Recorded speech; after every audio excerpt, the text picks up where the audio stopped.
If the TRC was a book to be believed, the Election Commission would not give me accreditation to run.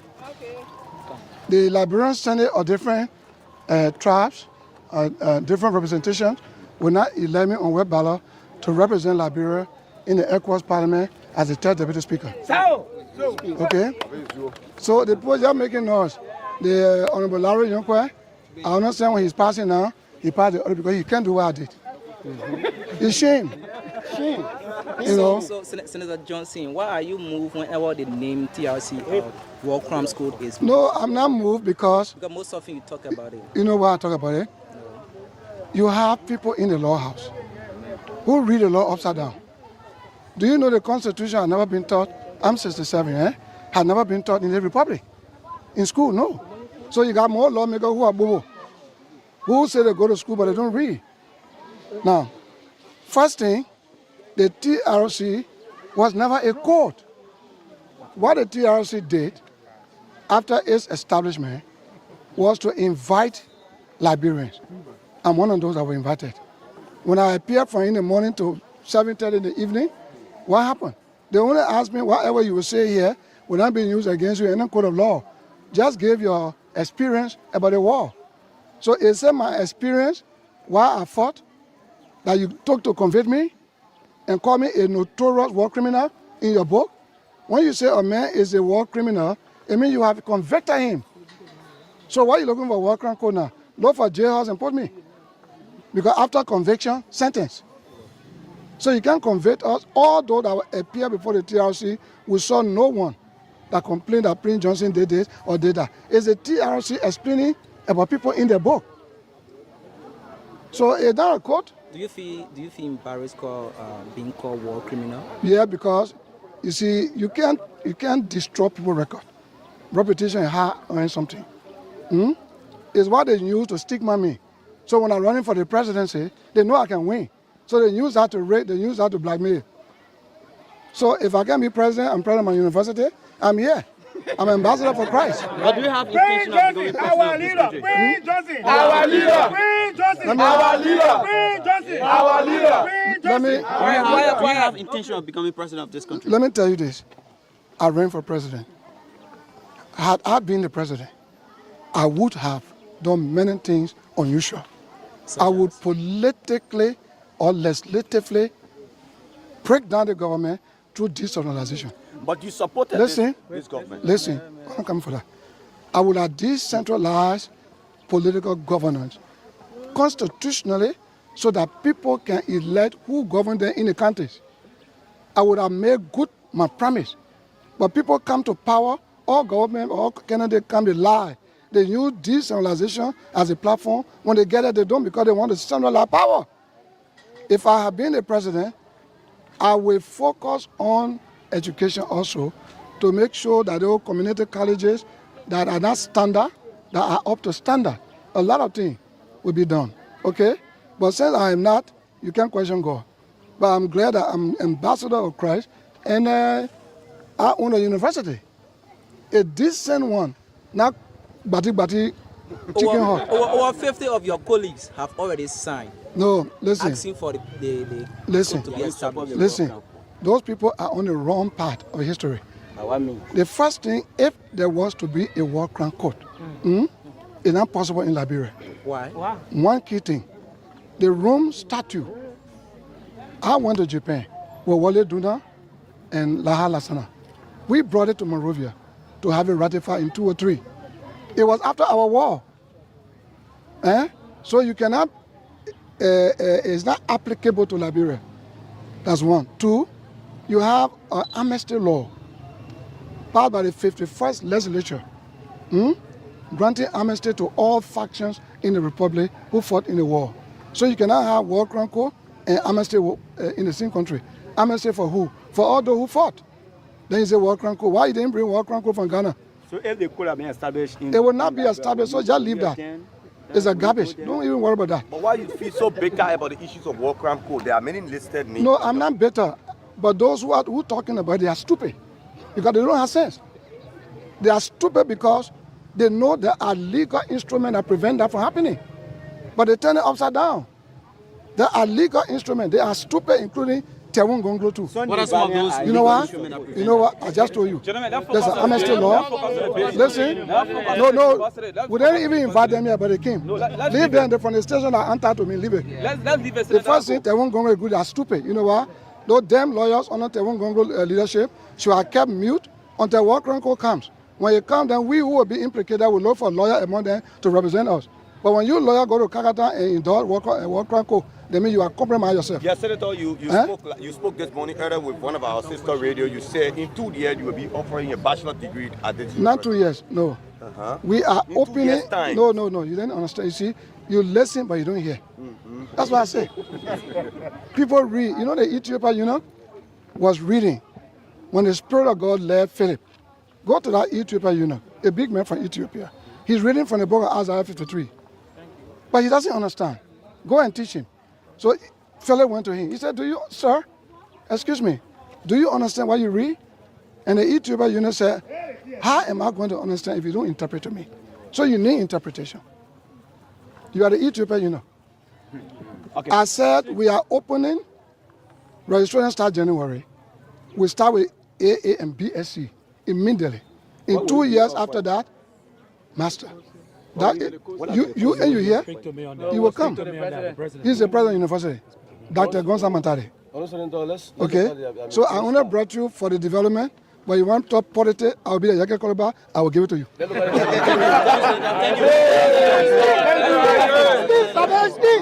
Well, when I was in Nigeria, in exile, preparing to come back home, I was contemplating on what to be done. What would be my contribution in the development of post-war Liberia? And so the Lord spoke to me that the war is over. I'm ordaining you to go and preach my word. After that vision, the second vision was seeing myself preaching to a larger crowd. In my vision, I was preaching to a very large crowd. And then when I woke up, the idea came to my mind to build an educational foundation. Okay. After war, people get traumatized. The war drove so many people into exile. Infrastructure broke down. So the way I would give back to my people was to establish the educational foundation and the PYJ Educational Foundation Scholarship Scheme, which is available now. We're sending many students from our school and other places to university. So we did a foundation in Monrovia, and a lot of people say, oh, this man is too discriminative. You see, he's from Nimba. He has neglected the people of Nimba. He built school in Monrovia. He don't care about his own people. But you see, Ecclesiastes 3 verse 1 says, there's a time and a season for everything. What we did was for Monrovia. They didn't know that we got planned for the bigger picture. In Monrovia, we had 2 schools, elementary, junior, and senior high school, that is now overpacked, overcrowded with students, low school fees, qualified teachers. Those students pass the wire and watch. So this project is a boost for Nimba and the people of Liberia? A complete boost for Nimba. Charity begins at home. Okay? Nobody in this republic, the 15 political subdivision, nobody, no lawmaker, no presidential candidate has ever done this. In terms of monetary value, how but much? we're still building. I say 5.5 million when we are completed, but we're still building. But you work for $15,000 and you have $5.5 million project. You How did that come about? know, go and I will refer you to not only the Apostle Paul who said the Lord shall supply all my need, but go to Sam Barbecue. We went there, it was a small place. See what it is now. When your heart is captured by God's Spirit, you can do bigger things. This is God's word. Are you doing some business apart from lawmaking? I'm a senator, I'm a deputy speaker, and I have the right to get loan. I have properties in Monrovia. So with the property value you had, the bank gave you whatever loan, go to Echo Bank. I've been dealing with Echo Bank since 2005, since I came here.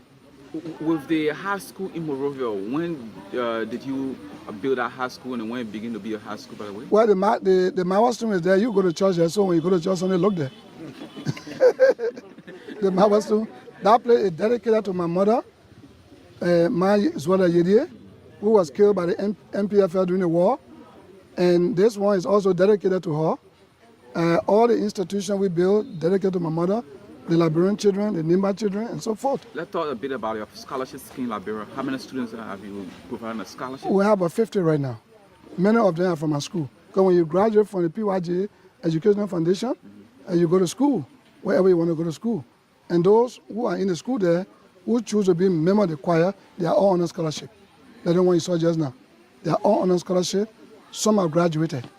They go to different school, university. So I guess there will be a first preference given to the citizens of Nimba when this university is open. Definitely, that's why we put it here. I want to keep Amos. I visited the college. In fact, entering Upper City, I saw so many students with placards. And I discovered they were Nimbanians living in a country with fear because they go your business. Okay? With fear. So they only offer BSc there. So if I have a school that offer AA and BSc, this kind of beautiful structure, beautiful foreign equipment, everything, qualified professors. In 2 years, will be master. Okay? They will come here. They will all come here. But wow, would you have a competent librarian to face a chair until you get imported? Because I want to make the most modern. Look, the school in Monrovia, we got local armchairs, barely made, but expensive. But the chair we have now from the US, that no college got it here. You can only find similar thing perhaps to Blue Crest. It's about 20, 30 year guarantee. Still. Okay, let's talk a bit about your county, Nimba, that you happen to be the senator of. Let's talk about a bit about the metal steel money and how properly it's been used and been managed by the people of Nimba. The government of Ellen being a crook, we never benefited. This government had never given us our money, they clear it.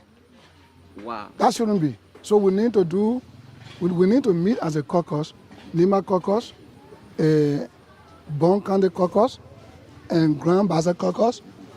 We need to meet the president or do something for the new MDA that is coming so that the money can go straight to the counties. Because we're not benefiting. But what is the cause? You are not benefiting? Well, they put the money in escrow account and government goes there. I think you just heard recently how the government, this regime went to the donor funds. They took, you know what I mean? And so if they can do that, what about Nimba money? That's the first place they went to. So we can't get any benefit. Have the lawmakers of Nimba been able to gather the citizen and disclose the information to them like telling us right on the TV? I always say that. Doing preaching on Sunday, I mention it. People play here, they know. They know no county sitting anywhere in the country right now. Because you go to a county city, you come up with programs, then you access on the money through the PPCC, and carry out development in the district. But nothing like that, all is gone. We've overheard Tabitha Hospital has been looted by the government. Why the administration of Nimba, especially? Well, the hospital staff didn't tell me. The last time they told me was one CT scan was to be taken away, and the president called me, and I told him, no. Have you done due diligence since then? They didn't take it again. But what they did, they allowed one CT scan to be taken away to Phoebe, and they didn't tell me. They had told me we'll stop it. But they took it away, it stayed long. Then when they came to take the second one, that one they said, let me tell the woman. Then the president called me, then the VP called me, and I said, I think we should take money and buy. It's about $75,000 or $100,000. That's what we can buy. So we take one from Nimba, dismantle Jackson Doe to build other hospital. So I said no. You supported this government with your heart, and this government paving road. My man, if we didn't support the government. What about from here to the referral hospital? If we did not support this government, Ellen was bent on doing what she wanted. That's the truth. Before the elections, Ellen had secret meeting in her house with all the magistrates from the counties and the commissioners. I brought about this on the air, but nobody knew it and nobody wanted to take part with me. So I kept quiet because each person thought it was in their favor. Communists thought maybe that it was in his interest. Maybe Bronskin thought the same way. Maybe Boyka thought the same way. But when she went to the UN after the meeting, and she told the UN that she wanted generational change, that when they came to themselves, because we are all old people, right? So that when they realized that they were going to be a different person, not us. So when it came, we had a meeting in Ganta. I called a meeting. All the opposition parties, I sponsored the meeting. That the person who will be in the league, we should support. And our objective was to get UP out. But when Usan and George were in the league, other group refused to join. They went to join the very UP we sent to kick out the power, Boyka. So I kept my promise. You must be a promise keeper. A demonic character will not keep promise. So how do you feel about working with this government, in this government as well? It's my making. I gave my support for 6 years, and I'm watching Kinley, and I've asked all opposition parties to disregard demonstration, December 1st or whatever. Let us all sit and watch and see how we move toward 2023. The re-election of this government will depend on the dividend of democracy that Nimba County will reap. Because the role here is not us. It was initiated by Ellen. We know that. The Logwato in this one and the Ganta Yekepa, it was initiated. But what we're doing now is to remind them that what the previous government signed, please live by it. So we didn't sign it, it was signed before. So what we want is prioritize Nimba, relocate the Ganta, the Sanakoli Hospital from the train track, relocate the market or renovate the market in Sanakoli, do the market in Ganta, you know what I mean? These are projects we might benefit from. Don't come to talk about Logwato Road because of the past government. Before we take leave of you this afternoon, you have contested for presidency 2 times and lost. 2023 is coming, and you might be contesting for senator. So how are we going to compromise that you still have the hope of contesting for presidency? No, I will go to the Senate. Because you know what? I see this. 2023, it will be Rick. Rick? Yes. What makes you think so? Prophetically speaking, I'm a man of God. I'm a man of God. It's not something I'm seeing by this government. I say it will be Rick. By this government. By this government, to remain in power. Okay? And that will bring the government and the civilians into confrontation. So if I run for president, it is Rick, I will lose both the Senate and the presidency. So did you see the end of that vision? What will happen if it is rigged? I see some confusion between civilians and people. I see more demonstration, I see more chaos. I'm a man of God. The citizens are crying every day, libraries high. Why are all the lawmakers? If it don't happen, what I tell you, don't believe me. Why are the policy are put in place to make things good for the citizens who put you in offices? Well, we do our best, we advise, but you cannot take the horse to the river and force it to drink. Because if I were president, I would prioritize salaries. Salary put food on the people's table. It made a civil servant to buy things to the market, money goes around. But look how we the senator 4 months, we haven't gotten paid. The first of us kind of saying. Are you disappointed? We're going back to Taylor's Day. Are you disappointed? I'm supposed to be disappointed when my people are crying. Copper rent in Nimba County expensive, burger rent high. So if you want us to vote for you, we are prepared.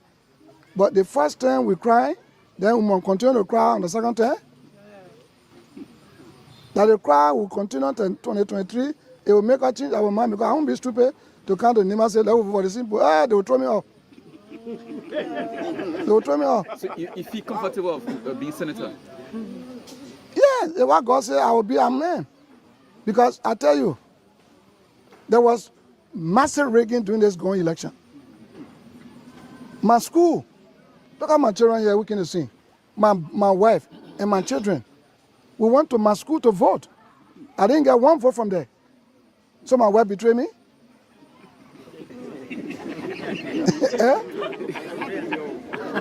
I betrayed myself. But did you take an issue to the National Elections Commission? I care less. I know what happens, so I keep quiet. You see? I mean, that's what happened. It was surprising. It happened 2011, where we went to go vote Coca-Cola factory. All my people, all my supporters. Look, I went to Kakatown. I locked the place up 4 hours. No car coming, no car going. I went to Cotton Tree. I went to King George, Kipman, in the night. People waited for my president 12 o'clock in the night. I went to Davidstown. People want real change. And they, yes, because I'm a former general, I'm a politician. When I tell you this, I do. If you have to become president, what could be the difference you're going to make apart from being a senator right now? I will make one key difference: decentralize the country, let the people elect their officials to govern them. Though you are elected democratically, but if you have the dictatorial norm, that means to centralize government, not to decentralize it, then democracy and dictatorship can work together. Because the promise we made to decentralize, it should be done legislatively. I will send a bill to the House and have it done. Okay.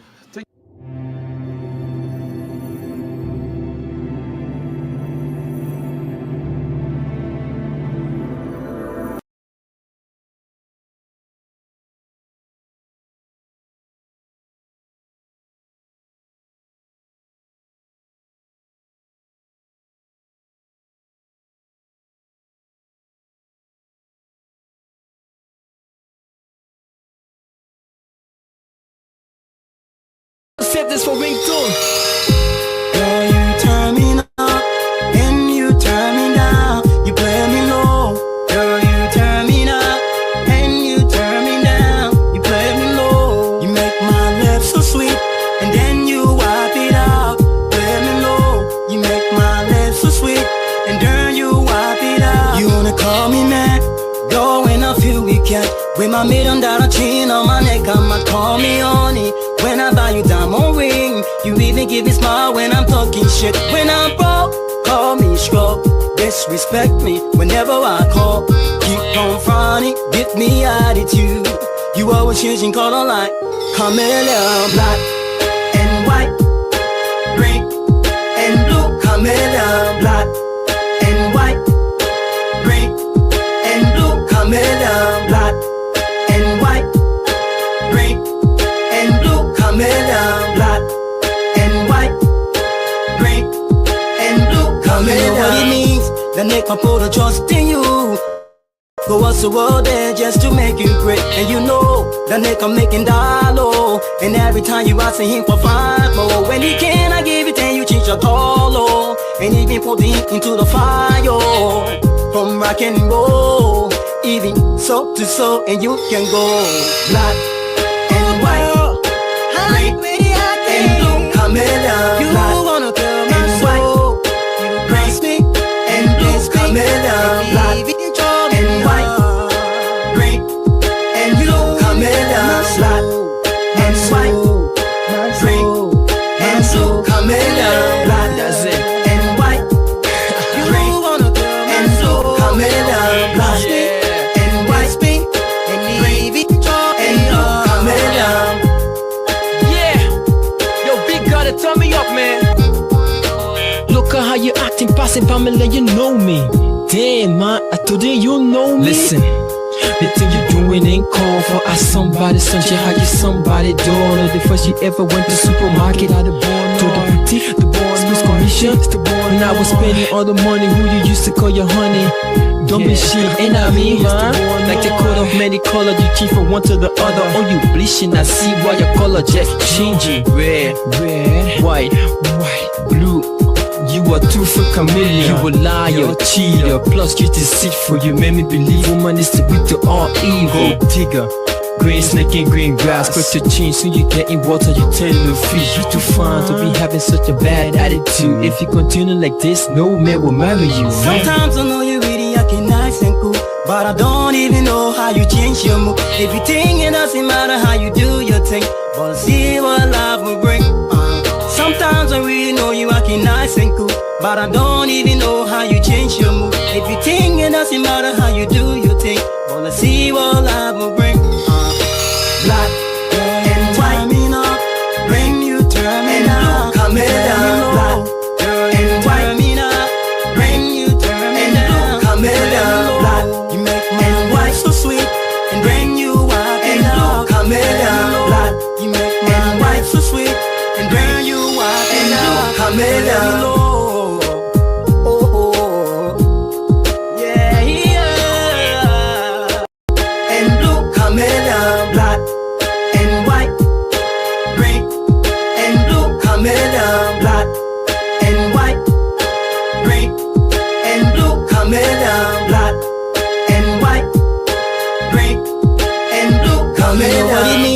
then they can put a trust in you. Go what's the world there just to make you great. And you know, then they can make him dollar. And every time you ask him for 5 more, when he cannot give it, then you change your dollar. And even put him into the fire. From rock and roll, even soul to soul, and you can go black and white, red and blue, chameleon. You wanna tell my soul, grace me and blue, chameleon. Black and white, red and blue, chameleon. Black and white, red and blue, chameleon. Black, that's it. And white, red and blue, chameleon. Black and white, and red and blue, chameleon. Yeah, yo, big gotta turn me up, man. Look at how you acting, passing by me, like you know me. Damn, man, today you know me. Listen, the thing you doing ain't called for. I somebody, sunshine, how you somebody daughter. The first you ever went to supermarket, I the born to the boutique, the born Swiss commission, the born. And I was spending all the money who you used to call your honey. Don't be shit, ain't I mean, man? Like the coat of many colors, you change from one to the other. Oh, you bleaching, I see why your color just changing. Red, white, blue. You are too for chameleon. You a liar, cheater, plus you deceitful. You made me believe woman is the root to all evil. Digger, green snake in green grass. Quick to change, so you get in water, you turn to fish. You too fine to be having such a bad attitude. If you continue like this, no man will marry you. Sometimes I know you really acting nice and cool, but I don't even know how you change your mood. Everything, it doesn't matter how you do your thing, but see what life will bring.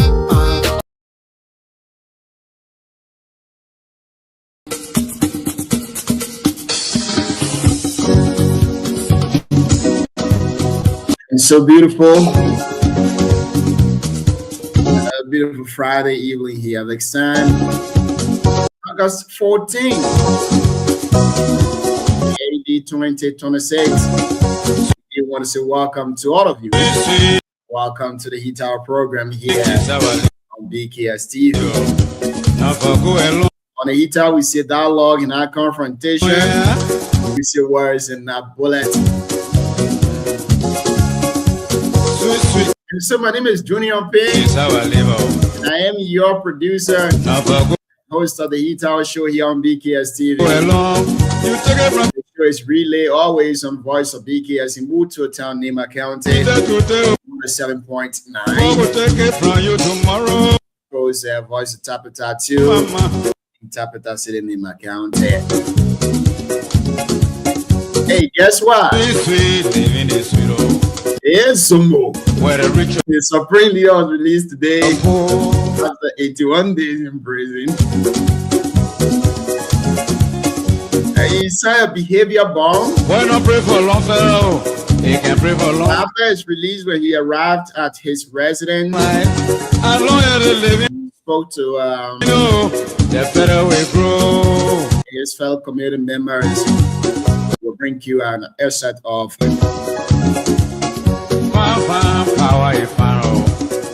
prophet to us well. Make you heavy. According to Prophet King, he says, Just like a volcano, equator capsize. Sweet, kiss our liver. Not for go along. He might be can eat it, or a picture can eat it. Kiss our liver, kiss our liver, oh, sweet kiss our liver. Not for go along. You take it from Peter today, or Paul will take it from you tomorrow, Mama.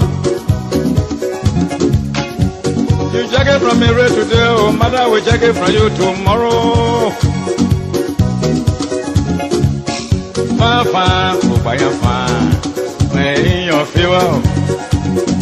and so upon his release today from the Monrovia Central Prison, Prophet K says, I have been rehabilitated or re-stimulated, and I'm being relocated. What are some of the major news happening today across Liberia? In the headlines for today, former Foreign Minister our Foreign Affairs Minister, Steve Maxwell Kimias, and 12 others are set to stand trial Monday in a major Saudi rice misappropriation case. It's a matter of We'll bring you more details of this story here this evening as the show unfolds. Ahead of the official dedication of a fire truck to Bone County, Atam is a lesson, yeah, brother, this ahead. Sorry, Bone County received fire trucks since 1964 as the Area National Fire Service begins citizen engagement ahead of their dedication in Bone County to us. The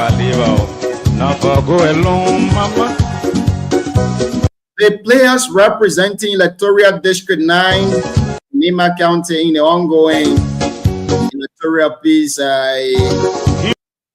Electoral District Peace Tournament threatened to boycott their crucial district league fixture against District Number 5, scheduled for tomorrow, citing what they describe as a complete lack of support from their district leadership. The question arises, what's happening to the $10,000 that was given? Almost all the districts are complaining.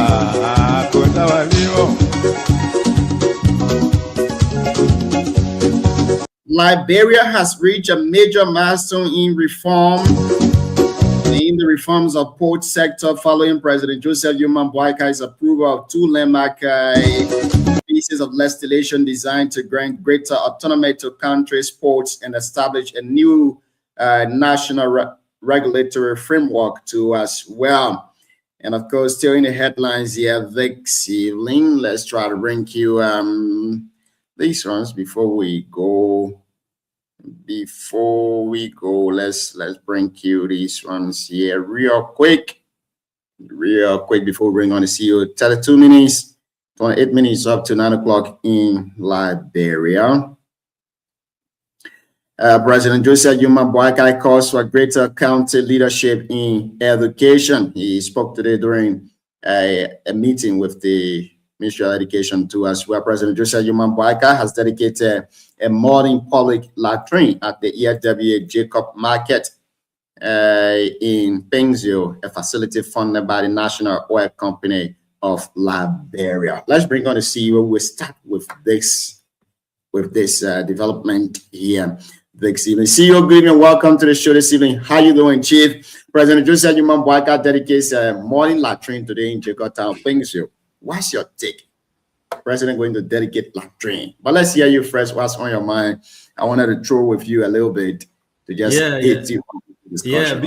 Before we go there, again, I want to say thanks to you and thanks to our followers for always coming on here to talk to us, to follow us, and to listen to us every evening. You know, it's not a small task to be able to do that, but you have been dedicating your time and energy and effort to get that done. But before we go to that, I want to talk about the District 9. You know, I hope District 9 can leave tomorrow, and then we'll get our free points to be able to tap the zone. You know, this one part I will call my own man, my man Ta. I hope he doesn't allow that to happen, because he's the lawmaker of that district. Sports is a very good thing that brings people together. And hearing that, hopefully his office will intervene, reach out to the people, especially with the $10,000 the people have been talking about, so he can be able to intervene. The kids on camp there, I don't think District 9 is doing extremely well. In fact, I think they're the one who's tapping our zone. So I think this is where the leadership of the district, be it the lawmaker, my own brother Ta, or anyone else, but I think the burden lies on him, his office, to be able to step in and make sure that the beginner don't leave camp. You know, be able to call them, take care of them. That business is not hard. You just have to step in. He has the ability to do that. He has the capacity to do that. He has everything it takes to do that. So I hope he does it.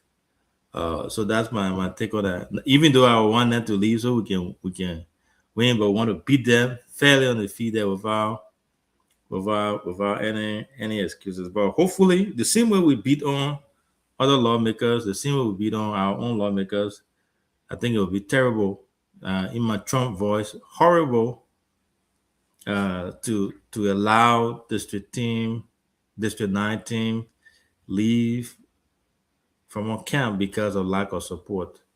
That's not what we want to see. That's not good. In fact, not only that, when that start happening, it can break the morale of the team. In as much as the team has done well to be top in that zone, to start complaining about little things. I don't know the details of what happening. I don't know what the steering committee is doing. I don't know what happened, because sometimes the story can be two-sided, right? But overall, I think they have to step in. He has to step in and try to help as much as he can, along with other major stakeholders. District 9, that's more of a District 9 where you got Honorable Tingman from, you got Honorable Doug Cooper, you got Honorable, even my own brother, Ralph Sonkali, that came here the last time. A lot of people from out there. I know Ralph has been making donations to the team, jerseys and other stuff. But this is the time where someone has to take leadership. I think it is on the lawmaker to do that. He has to step in and try to intervene. I'm a sports guy, so I don't like to see young talent, young people complaining about things. And the beginning, they put in the effort. If they will not bringing results in, then you say, okay, yeah, even with no result, it's part of the tournament. So with them doing extremely well, I think District 9 should step up. I read that news today. It didn't go well with me. Hopefully they will listen to that and they'll try to step it. But that's my thing on that part. As far as the what was your topic again? Latrine, you said? So the president dedicated latrine today, and that latrine was it was sponsored or built by Nuka. Nuka, I think, is the national oil company of Liberia. I think something like that. But my point I want to make here is, don't you think we've passed the stage where a whole president of a country will leave other national engagement to go and dedicate a latrine, a public latrine, or that was built by a company and stuff like that? Are we really doing well? What do we need to appreciate in Liberia as Liberians? Because I see people will be appreciating hand pumps, people appreciating public latrine, one or two latrine that was built and stuff like that. Haven't we passed this stage? What's your take? Was it do you have a picture of it? Was it something that? Yeah, I do. And then I do. Because Noka is also functional with the government, right? They work for them. So yeah, I believe they undertook that as part of their initiative, or maybe corporate social responsibility. Yes, corporate social responsibility. Okay. So my question now is, why public latrine? Why do we need that? Why public latrine? Why would the president go to dedicate public latrine? Like, is this the kind of corporate social responsibility we need as Liberians? As far as why he would go do that, no, that would be left with his office, and they decide if it warranted him going there. But because it's a government, right? The government want to showcase some of the work that they are doing to the public, and then holding all those entities responsible for the work they are doing. So if they undertake NOCA, which is a different part of the government, that undertake building latrines, again, I want to see the pictures and stuff like that, because if that was something small, little size thing, and then you say, okay, yeah, why the president went there? But if it's something that is, I think I have sent it to you. Let me also try to put it on the screen for. Yeah. But again, that level, the preso to do that, is this something that? Yeah, look at it. It's not that bad though. It's not bad at all. It's not. For me, I don't have issue with it being bad or not, but is this a social corporate responsibility? You've been one of those who have been advocating for better social corporate responsibility for the Liberian people. You spoke against other concession companies in Liberia. Why would we need to go dedicate a public latrine? You know, that's my question. Why public latrine? We have other major issues across the country, you know, talking about public latrine, and people celebrate this too, though. Like schools, you know, sometimes again, I'm not part of them. I don't know how they came up with this. I don't know what led to that. But for me, someone who has done projects, for example, like the project we did in Butu, our hometown, they do feasibility study to see what is the need for that particular segment or locality. If let's say if they deem it necessary that latrine that area needed it, where you know, people were doing things, the need, if the need was there and they did that, then it's different. So I don't know about the intricacy, what led to that and all that. But before you undertake project, any project, be it those big companies, to undertake any project, you first do feasibility study to see the need for that. If the need is there, there was the need for public latrine in that area, then if the two undertook that. Now, so if it was me, we all have different. Everybody got different priorities. So I don't know what led to their plans to do it that way. So I don't know. It's something that they will have to answer to that. But as far as looking at it, it doesn't look bad. Or if the need was there, if the legitimate need was there, yes. Now to your point, now if you think about it, do they need to do more? If Liberia has so many needs that need to be addressed, is public latrine one of them? Based on what they did there, possibly. Schools, like you know, school is a major one. Hospital is a major one. You know, so many things that the country could be doing. A lot of things that other organizations could use to be able to fulfill their corporate social responsibilities role. So I don't know how NOCA got to that. I don't know how they derive at that. But so that would be something that someone from there will be able to answer that specifically. I know they have project managers and stuff like that. Well, I know you don't like to discuss this issue of Prophet Key, but for the sake of the audience, I will ask you this question. I want us to discuss it a little bit. When the prophet left from praising today, before we talk about that, where were you usually say when he came out? What happened? He said he has been rehabilitated. Something. He has been rehabilitated, re-stimulated, and then he's been relocated. I know where he be relocated to, from the prison to his house. So he leave from the prison to his house. But here is something that the prophet unveiled today, CEO, when the journalist spoke with him at the Temple of Justice today, according to him, there were 3 detainees who are kept in the prison. According to him, some of those he spoke to, they spent like 2-3 years, some of them 5 years in the prison there. Their cases have not been caught. Now, what's your message to the Ministry of Justice when it comes to pre-detainees, those people who were arrested based on allegations and they are kept in the prison? They do not have a lawyer, and the court term that's supposed to, their case supposed to be heard are not being heard, but they are kept in prison there. And at the end of the day, maybe when our case is finally being adjudicated, they will not be held accountable, or they will not be held, they will not be judged guilty. And then they will just waste their time and all of those things. But the prophet said it today that there are people in the prison there. What's your call to the Ministry of Justice? And I think that might be something he might be speaking about, advocating for, knowing who he is. I think he's going to be doing a lot of that.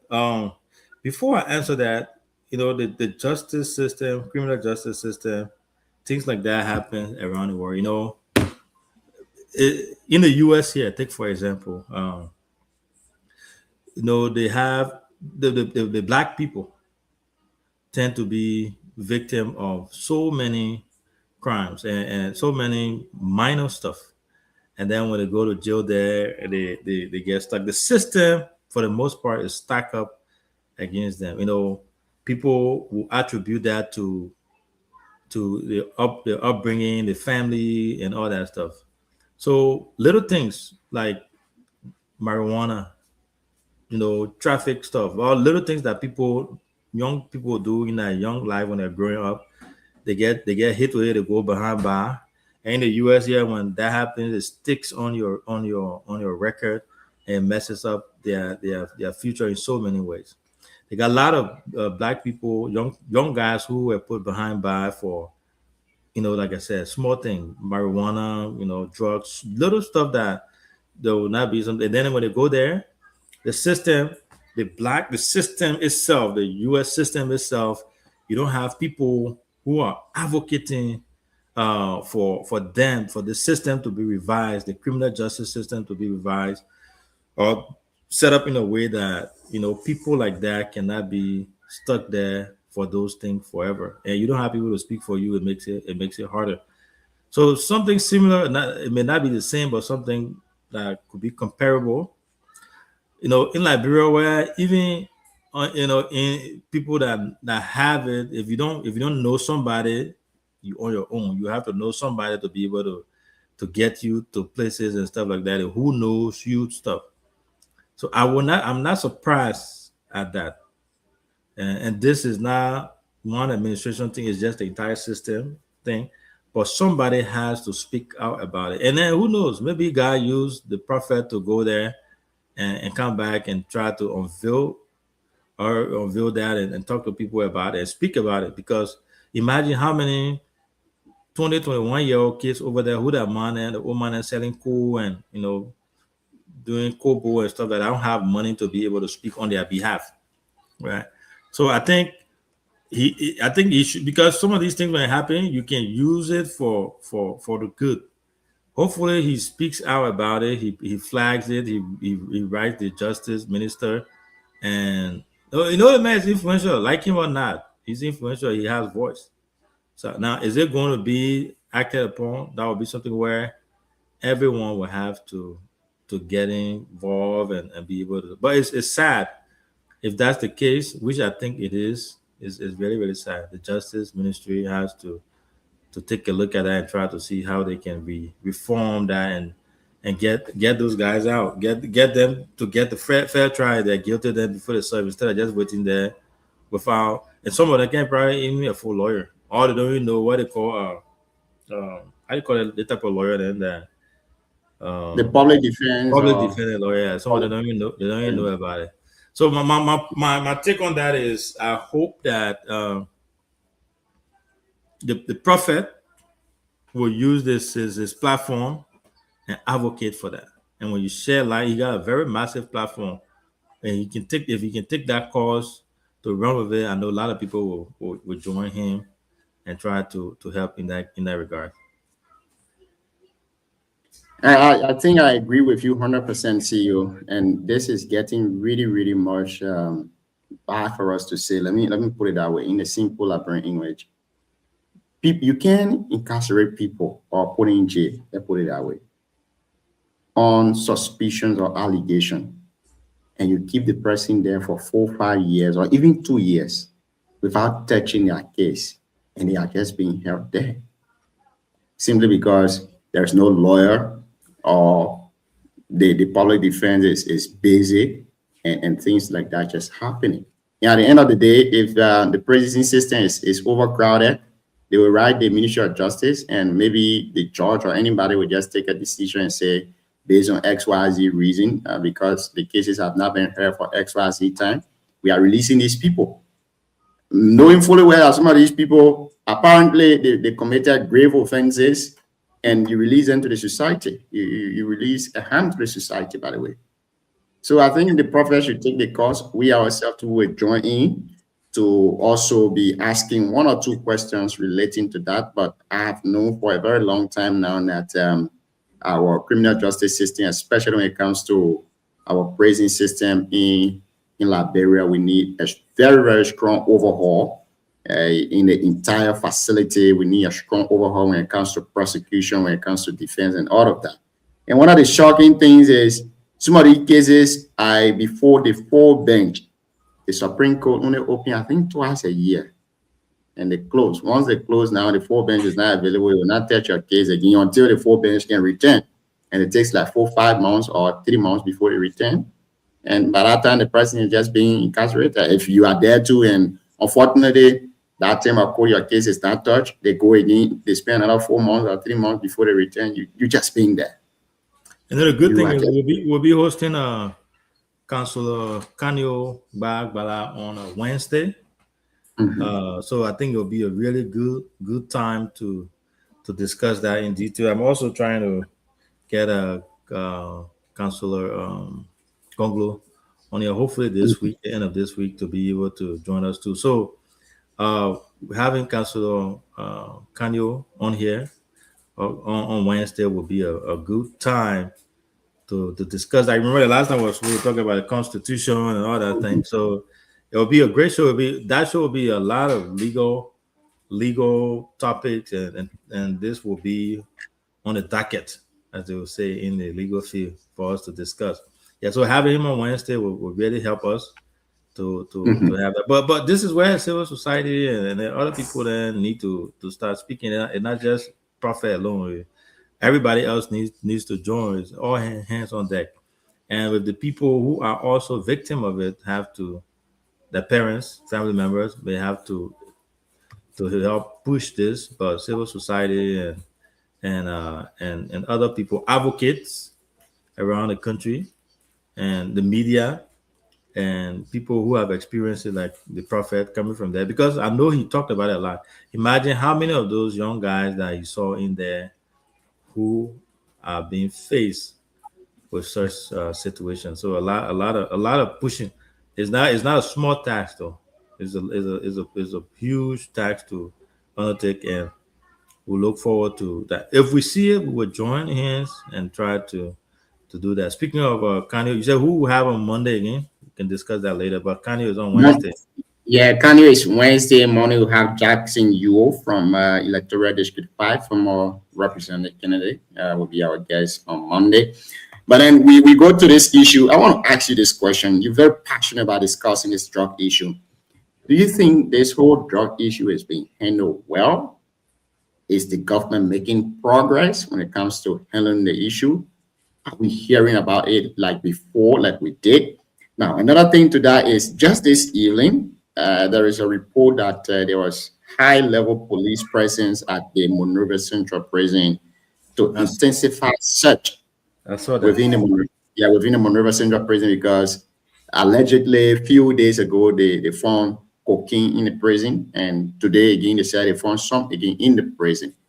Is Liberia polluted now with drugs? Are you afraid that almost many of the households in Liberia now have drug in them? Because if a prison facility that is heavily guarded, cocaine can enter inside the facility without security detecting it. One move of ordinary houses. What's your take? Yeah, I think I'm afraid that the momentum that started with this whole drug thing when it came about is dwindling, is going down a little bit. It's not as intense, which you should expect, because it was not going to be intensive like that for the rest of the time. One thing I also have to notice that when you hold on one second. And so that's it. If you just joined us here this evening, you're listening to the Heat Hour program here on BKS TV. On the Heat Hour, we see a dialogue in our confrontation. We see words in a bullet. Sorry, I was a little disrupted there. So as I was saying, we have to give some credit to everyone who worked on this when it comes to the media, the folks who were providing information to the government, to everyone, the security, the people from NSA, for everyone who helped to get this to where it's at. But as I can say, liberating is still on. That one we think. So this has actually broken record. It has been more than 1 week. It has gone almost 2 months before it's slowing down now. So one of the things that I noticed too is when Martin Colley, who came out with all the dossiers and all the information against the former DA boss, Biago, when after they did all that stuff, he has gone mute. He's no longer saying, he's no longer providing any more information. So was it just one target and then you go quiet, or is he doing more investigation? I don't know. So I would think that because he said we just started, and he was going to continue to provide that, and I hope he does. But with everything that's happened with the international community being Liberia, DA from the US and other parts of the world being there and investigating, I think it's continuing to go down. Now, one thing that also worth noting is drugs cases can take long. Cases can take long when it comes to investigation.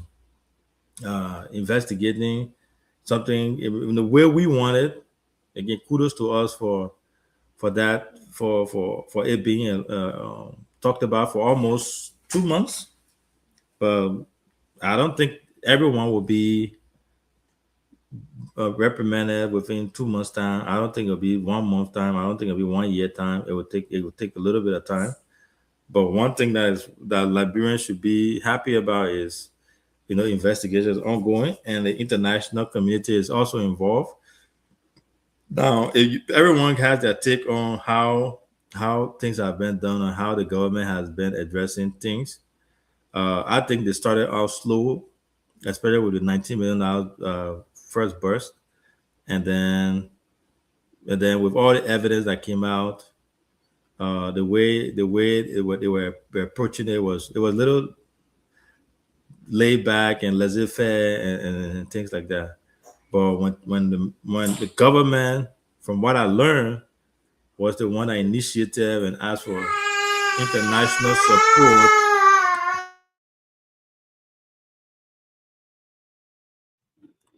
Well, that's it. 2 minutes up to 9 o'clock in Liberia, and we are still here this evening. We want to say thank you to all of you who are watching us. Christine Brown Sr. is watching us this evening. Stanford Fia is also following us too as well. Theoze Wakai is also watching us too, and Otis Mantekman is also watching us too as well. Aloysius Alexander Tente, Abraham Blay is also watching us. Prince Duo, Iboki Johnson, and the rest of the folks. Want to say good evening to all of you and welcome this evening to BKS TV. See you. Are you set now? Yeah, sorry, Tio, my man. When you get baby, I can happen with Tio, and I mean, my daughter disturbed me. She want kind of show, but I apologize for the disturbing that. Yeah. So I don't know where I was, but yeah, is something. The drug issue is also worth noting that it takes a long time, but it takes a long time, and the government was the one that requested international assistance, and they have been doing that. We saw the police director, we saw the EPS director, all meeting with representative from the U.S. embassy. That tells you a lot. The men, they don't joke. I've always said it over and over. So I think working together to be able to get my only hope and prayer is that Liberia doesn't get victimized and changed, and people should not exploit our country. Those drugs dealers bringing that stuff in there, transiting the through Liberia, that needs to be nipped in the back as soon as possible. Is it going to continue? It's possible, but the president has to step in and take a strong stand and be able to punish those that were named and those that were naming this whole case. They should not just be the same as usual. There should be something where they get, if they are convicted, they should serve their time, and that was send sign to people. It will serve as deterrent to other people who will want to venture into that in the future. but it's something that it has been something. And you see now we're talking about drugs allegedly at the Central Prison. So now you know what's going to happen now. I know my people. I know our Liberian people. That drug state is going to be something like taboo, right? When you see people doing drugs, or when you see people, you know, doing something funny or anything like that, you will see people being skeptical about drugs-related things because they know what can happen when you get involved in drugs. What can happen when they catch you, you know, aiding drugs dealer. You know that will be the biggest takeaway. So once these guys are, you know, charged, or if they found guilty, they be charged and then have them serve their time according to the law. It will send out a massive sign of deterrence there in the future, and a lot of people will be very skeptical. They'll be looking over their shoulder when it comes to messing around, anything drugs related. So to answer your question, how's the government doing it? I think the government has done well. They have done their best. From the start, it was a little laid back because I don't think they were expecting that.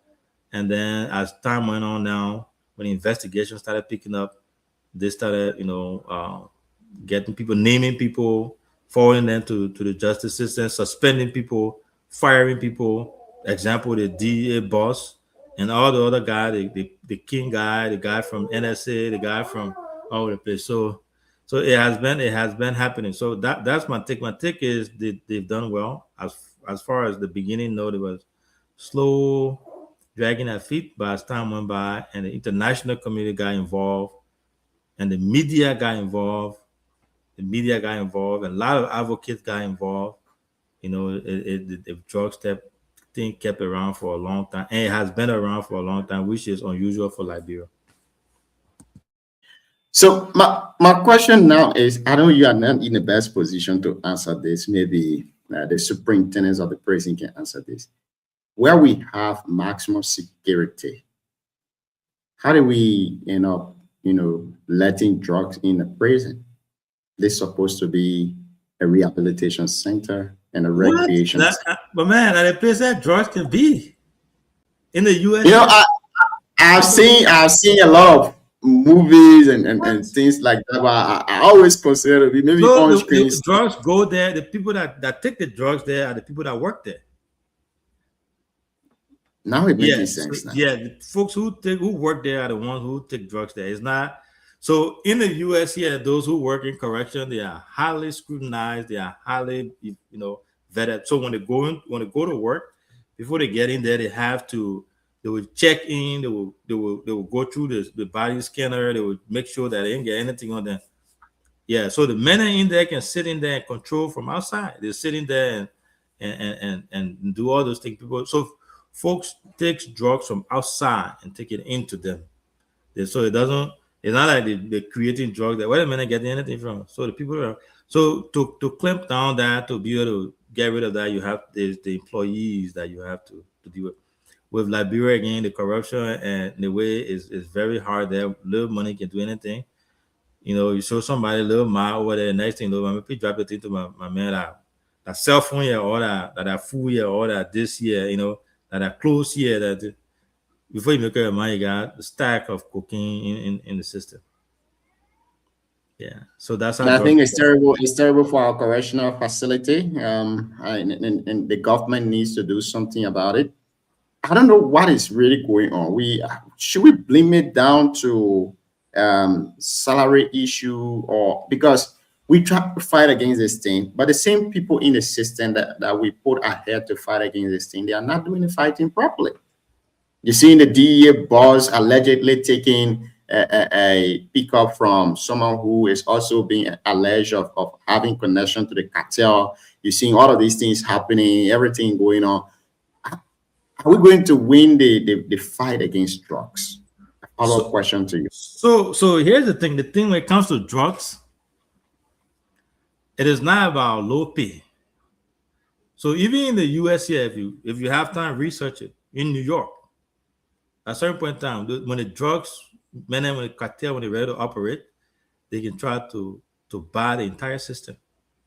they flood it with cash, right? And they control it from the top.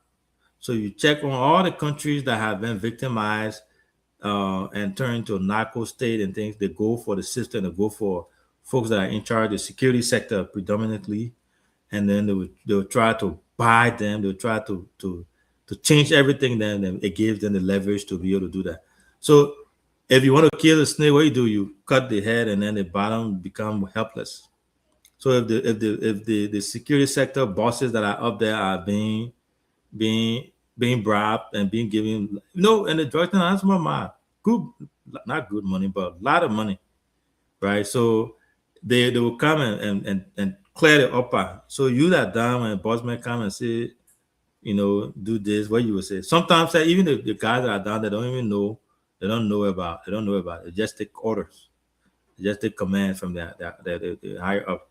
So how do you get rid of it? How is it? It has to be intentional. The government has to be intentional about fighting it, and the society, citizens and advocates and other people have to be intentional about helping the government as well, because the government alone cannot do it.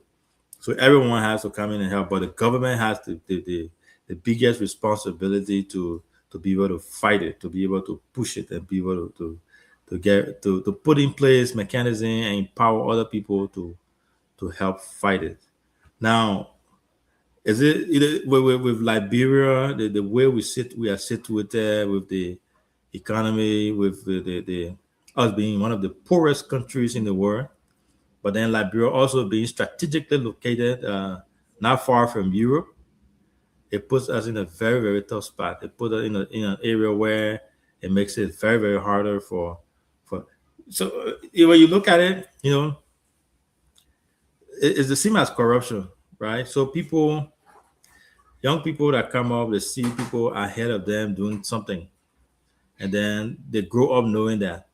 So when they get up there, what happens? When our lawmaker was doing this, or the other politician did this. So why not? I can't do my own. I'm not time to eat. I don't want coming out of the Holy Mary.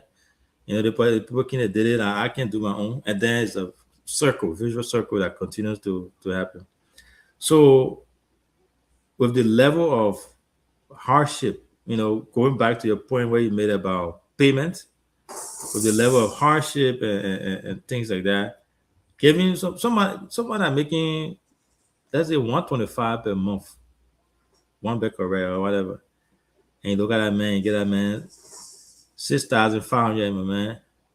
Please transfer my thing from over there. Please give cover to them goods here without even looking into that goods or anything. How many people? I mean, we have a lot of people in Liberia that can do it, but it's not easy to resist stuff like that. So it's very hard. It boils down also to creating economic freedom for our people. It boils down to creating job opportunity for our people. It boils down to creating, building up the private sector, creating a level playing field where everyone has the ability to go fish for themselves. So once you do that and you build a country, you build the economy, the country is situated in a place where citizens, the businesses are thriving. You can get job anywhere, without going hungry for a while, and then it becomes. So one time I went to Liberia. I was at this hotel somewhere in Pinsville there, and in the evening time after I'd run all my errands, I'll come home, and then I'll come outside the gate and I'll sit and lecture with the security guy. So this guy worked every day of the week, every day. So at night, and he will come in at night and then go home in the morning. When he goes home, he will go straight to go do contract, construction or something like that. And then from there, he comes back home. So we're lecturing, I'll ask him, and I was just curious. I'd never asked him specifically for a pay, but he disclosed that to me. He said, I think he said he made $70 or something. That's what he told me. But the security company that sent him there, they paid them $125. But then they paid this guy, I think around $70, $75, somewhere around. I think I might be missing the number. It's been a long time. So, and he pays his way to work every day, back and forth. So he was telling me, he said, boss, with the thing, I don't even have enough to be able to pay my children's school fee. So when I leave from here, I have to go and then go, go do construction to be able to make ends meet. So think about it. A man like that, doing that type of stuff. Let's say, God forbid, if I was someone doing some type of dubious stuff and I wanted to do something, show that man sometimes $500, maybe even $2,000 to that man to carry on some clandestine operation for me. Tell me, what are the chances of that guy looking in my face and telling me no? Very impossible. Very, very impossible. So I don't see that happening. That's just one example. So for me, to fight drugs, it's going to have to be intentional. The fact that, remember, this is not the first time drugs have been going through the country over there since childhood time, right? It just happened. This one cover blue big time, and it happened to be huge, and everyone is paying attention to it, which I think is a good thing because now Liberia is on the radar. Liberians are on the radar when it comes to that too as well. So traveling now, consignment leaving from Liberia going to Europe, cargo leaving from Liberia going to Europe. Trust me, or any part of the world, it will be scrutinized more. Individuals traveling from, I saw certain thing where I think was it Brussels Airlines, one airline were traveling through Sierra Leone, I believe, and then they had cocaine stuff on it and things. So that's going to be highly elevated going forward. So people will be scrutinized more and more as time goes by. So a lot of work to be done. It's not going to be just this government. It's going to be the next government, the one after that, next generation, and so forth. So that's how I see it, and that's how that will supposedly be tackled. Thank you so much. Again, if you just joined us here this evening, you're listening to the Heat Hour program here on BKS TV. And my name is Junior Payne. I'm here alongside the CEO himself, Mr. Alvin Seka Sr. We'll go for this quick break, and we'll come back. We continue the conversation here this evening. Stick with us and keep listening.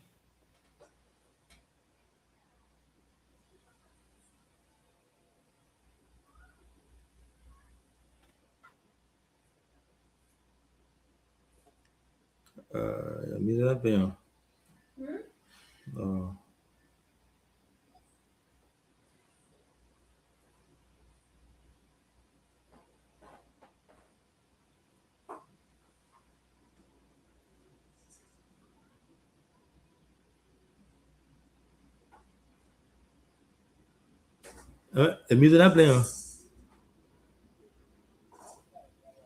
I've been hearing people that play in it.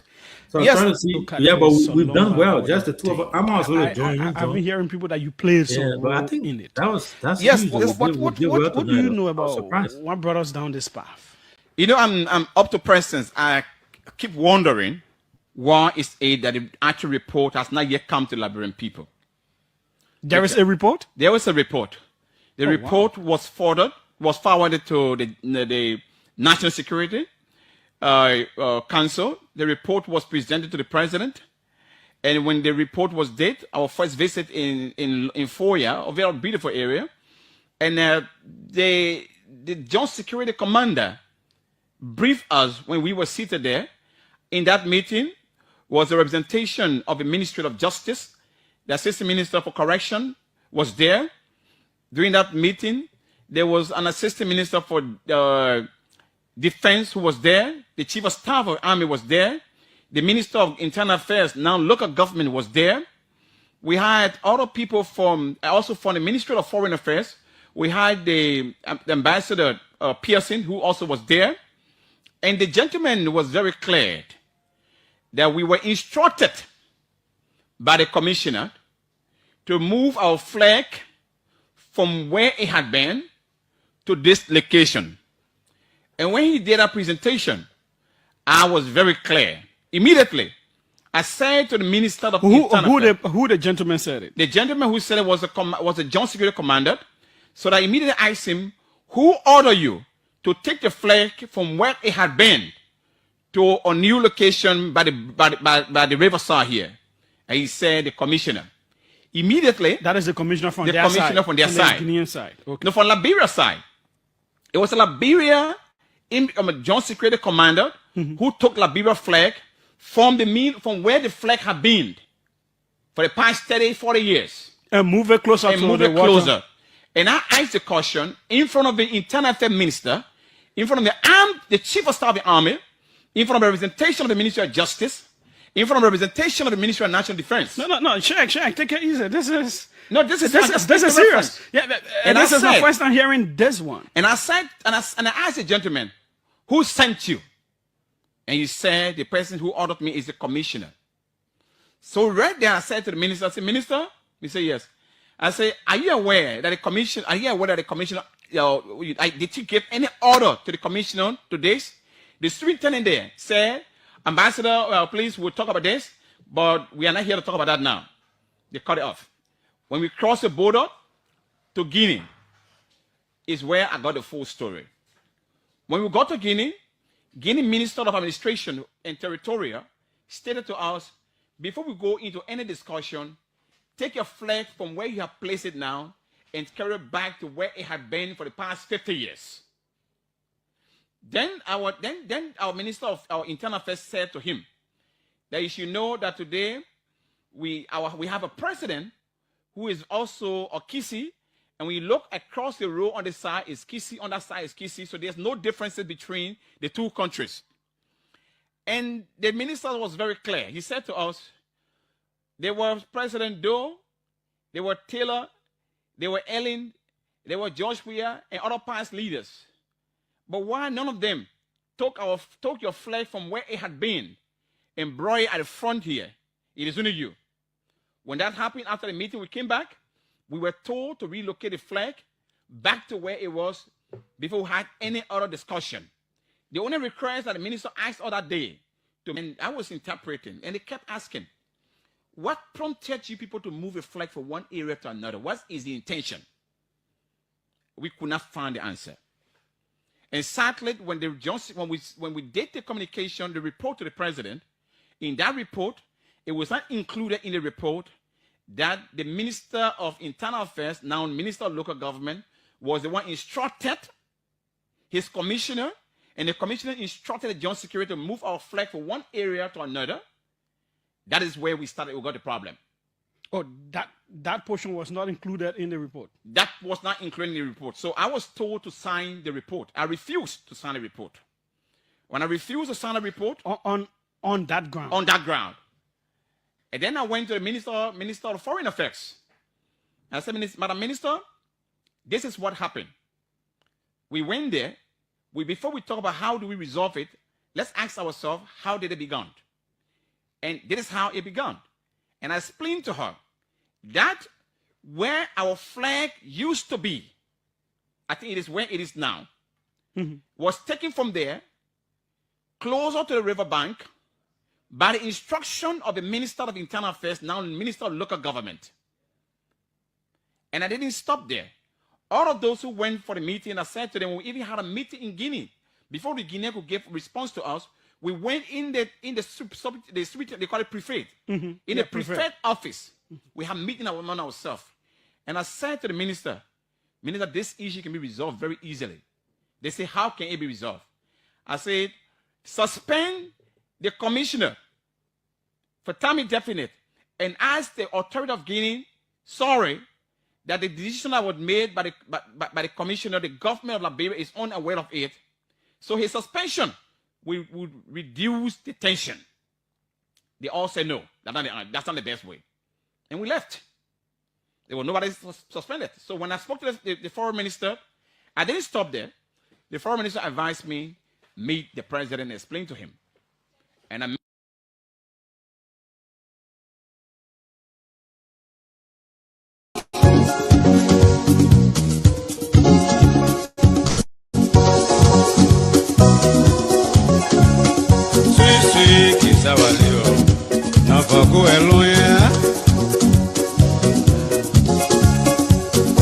Sweet kiss, how I live. Now, go along.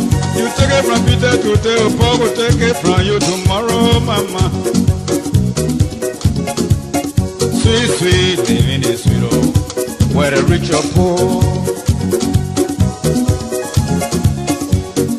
Boy, don't pray for a long fellow, he can pray for a long life, as long as they living, oh. Well, welcome back to the show here. Vix Eveling, 20 minutes past 9 o'clock in Liberia. And of course, we are here, Vix Eveling, to bring you all of the happenings across the country to as well.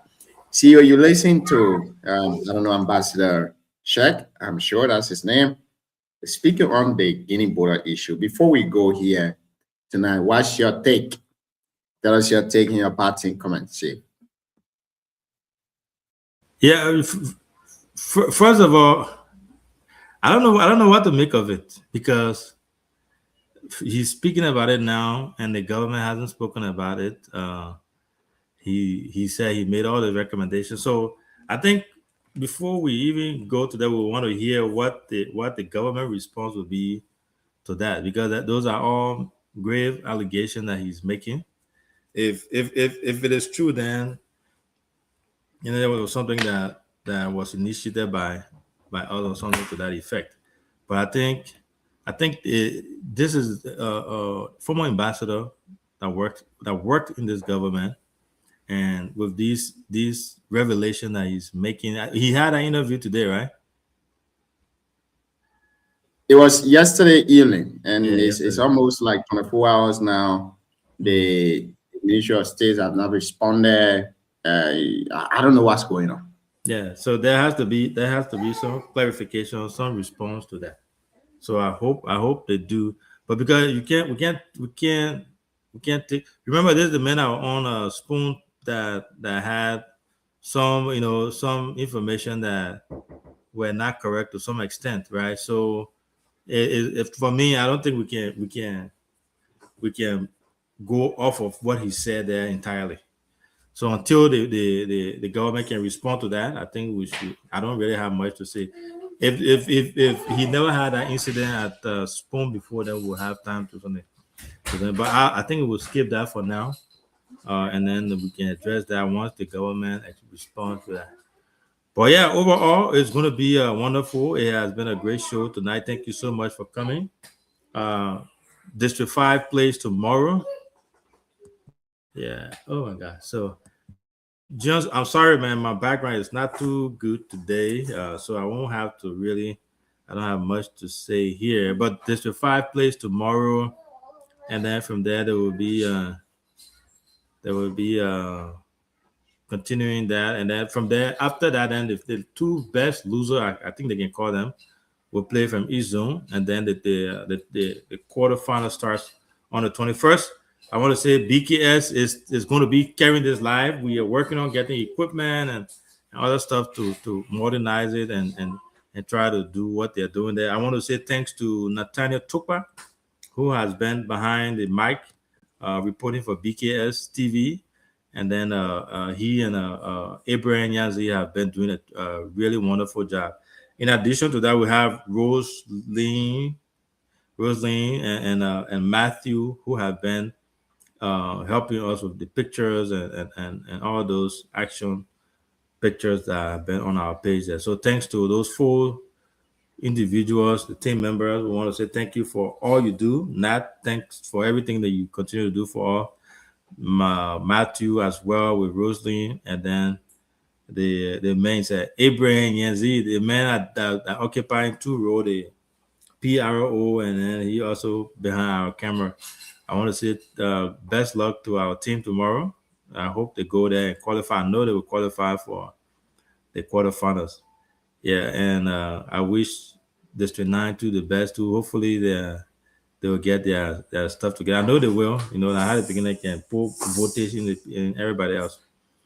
But overall, it has been wonderful. Thank you so much for coming. We'll be back tomorrow. We should have a guest tomorrow, but I'll announce it.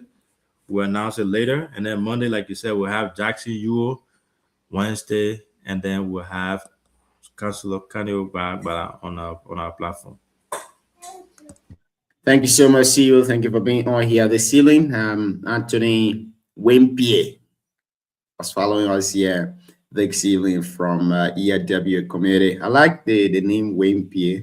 I think it's I don't know. Yeah, I think I know him. I think I know Anthony. But thanks to all our followers, including Anthony and everyone for following. Thank you so much. It's been a wonderful show here this evening. I've been Junior Payne, and of course, I'll see alongside the CEO himself, Mr. Alvin Seka Sunyang. Together, we brought you the weekend edition of the Heat Hour program here on BKS TV. Get you guys tomorrow with another brand new edition of this show. Ciao. Have a pleasant good night.